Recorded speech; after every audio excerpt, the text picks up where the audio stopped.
मुंबईतील हवा दिवसेंदिवस दूषित होताना आपल्याला पाहायला मिळत आहे। या दूषित होणाऱ्या हवेसोबतच या हवेमध्ये प्रदूषणाची देखील टक्केवारी वाढलेली आपल्याला पाहायला मिळत आहे। आपण सध्या पाहू शकता या परिसरात जे मोठ्या प्रमाणात धुके जे असतील प्रदूषण जे आहे ते वाढताना पाहायला मिळत आहे। संध्याकाळची वेळ आहे, मात्र या उंच उंच इमारतीजवळ आपण पाहिलं तर मोठ्या प्रमाणात जे आहे ते फॉग असेल किंवा धुके जे आहेत ते हे प्रदूषणाचे निर्माण झालेले आपल्याला पाहायला मिळत आहे। संपूर्ण परिसर जो आहे तो हा धुकमय झालेला पाहायला मिळत आहे। एकूण सध्या प्रदूषण गंभीर बाब बनला आहे।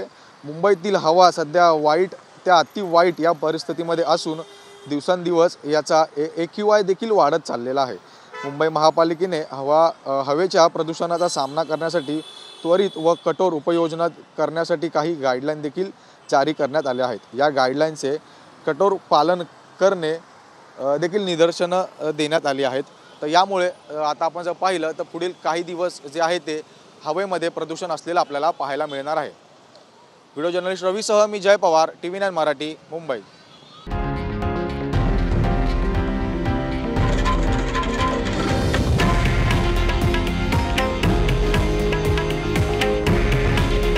हे आहे देशातील नंबर 1 न्यूज नेटवर्क आणि आपण पाहत आहात TV9 मराठी। काळजी तुमची, हित महाराष्ट्राचं।